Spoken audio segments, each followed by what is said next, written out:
हमने आज अखबार में देखा छपा हुआ है कैबिनेट के एक्सपेंशन का, तो पहले ही बता चुके हैं। कैबिनेट को लेकर इतना कभी कहाँ देर होता था, पहले से जब भी हम लोग करते रहे हम शुरू में ही कर देते हैं। मुख्यमंत्री कौन है? मुख्यमंत्री को करना पड़ता है, मंत्रिमंडल का गठन। नमस्कार दोस्तों, बिहार में सरकार को लेकर काफ़ी गतिरोध है। एनडीए की सरकार अंतर्कलह अब तीखी होती जा रही है। विपक्ष का यह दावा कि सरकार जल्द ही गिर जाएगी और विधानसभा का मध्यावधि चुनाव होगा। हमने तो पहले भी कहा है कि चुनाव मध्य में भी हो जाए। यूं ही नहीं है, एनडीए के अंदर चल रहे घात प्रतिघात विपक्ष की आशंका को बल दे रही है। दरअसल चुनाव परिणाम ने सत्ता का संतुलन ही बिगाड़ दिया है। मुख्यमंत्री नीतीश कुमार की पार्टी जदयू सहयोगी भाजपा से छोटी पार्टी बन गई है। दूसरे भाजपा का आंतरिक संरचना भी बदल गई है। सीएम नीतीश के साथ आदर्श सहयोग की भूमिका निभाने वाले सुशील मोदी को पार्टी ने दिल्ली भेज दिया है। उनकी जगह दो उप मुख्यमंत्री बनाकर नीतीश को दोनों तरफ से घेरने की कोशिश की गई है। नीतीश को अब भाजपा के बिहार प्रभारी भूपेंद्र यादव के साथ अपनी बातों को डील करना पड़ रहा है। भाजपा अब बिहार में बिग बॉस की भूमिका में आना चाहती है, लेकिन जदयू उसे बिग बॉस मानने को तैयार नहीं है।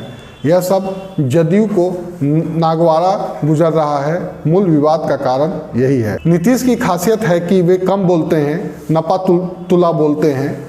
कड़ी बात भी समान तरीके से मुस्कुराते हुए बोल जाते हैं, लेकिन चुनाव परिणाम के बाद से उनके इस स्वभाव में भी बदलाव आया है।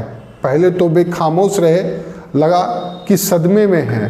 फिर नई विधानसभा प्रथम सत्र में उनका रौद्र रूप देखने को मिला। तो आप जांच करवाइए और इसके खिलाफ कार्रवाई होगी। ये झूठ बोल रहा है, मैंने छोड़ दिया था। मेरे भाई समान दोस्त का बेटा है, इसलिए हम सुनते रहते हैं, हम नहीं कुछ बोलते हैं। और इसके पिता को किसने बनवाया था? विधायक दल का नेता, क्या पता है? इसको डिप्टी चीफ मिनिस्टर किसने बनाया था? और जब इस पर आरोप आया, हमने कहा एक्सप्लेन करो। जब एक्सप्लेन नहीं किया तब हमने छोड़ दिया।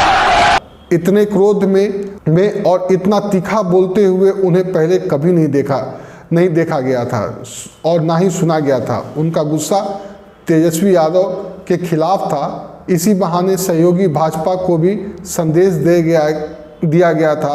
चिराग में तेल डालना उन्हें मंजूर नहीं। वह रौद्र रूप एक तीर से कई शिकार था। अब वे घूम कर और मीडिया से भी बात कर रहे हैं, अपनी चुप्पी त्याग दी है। अभी मंत्रिमंडल विस्तार को लेकर भाजपा और जदयू में छाया युद्ध चल रहा है। भूपेंद्र यादव दिल्ली से आकर अपने सहयोगियों के साथ मुख्यमंत्री से मिलते हैं। फिर भाजपा की ओर से बयान आता है कि बात हो गई है, मकर संक्रांति के बाद मंत्रिमंडल का विस्तार हो जाएगा। इसके ठीक अगले दिन मुख्यमंत्री स्पष्ट कर देते हैं कि मंत्रिमंडल विस्तार पर कोई बात नहीं हुई है।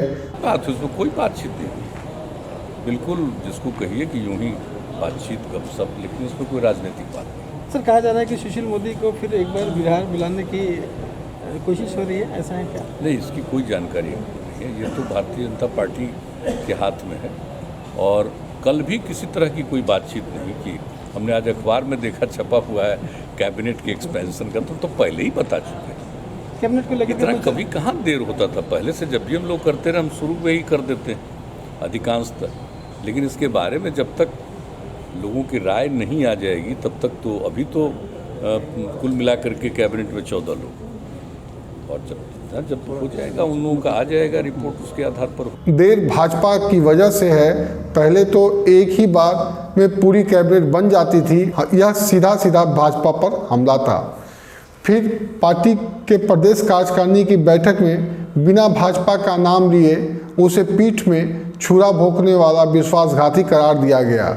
चुनाव हारे जदयू प्रत्याशियों ने साफ बोला कि उन्हें भाजपा ने हराया है। इसके पहले पार्टी ने हार का ठिकरा लोजपा पर फोड़ा था। लोजपा से भाजपा पर शिफ्ट होने के पीछे की रणनीति समझने की जरूरत है। हालांकि लगे हाथ नीतीश जी यह कहने से भी नहीं चूकते हैं सरकार पूरे 5 साल चलेगी, लेकिन यह उठापटक अभी चलेगी, क्योंकि भाजपा अपनी बढ़ी ताकत के अनुरूप सत्ता के हर निर्णय में भागीदारी चाह रही है। वह चुप नहीं बैठेगी। अब यह जदयू पर निर्भर है कि वह किस हद तक भाजपा को शेयर देती है। इसी पर मध्यावधि चुनाव का होना और ना होना निर्भर करता है। ऐसे ही राजनीतिक अपडेट के लिए आप हमारे साथ जुड़े रहें। नमस्कार।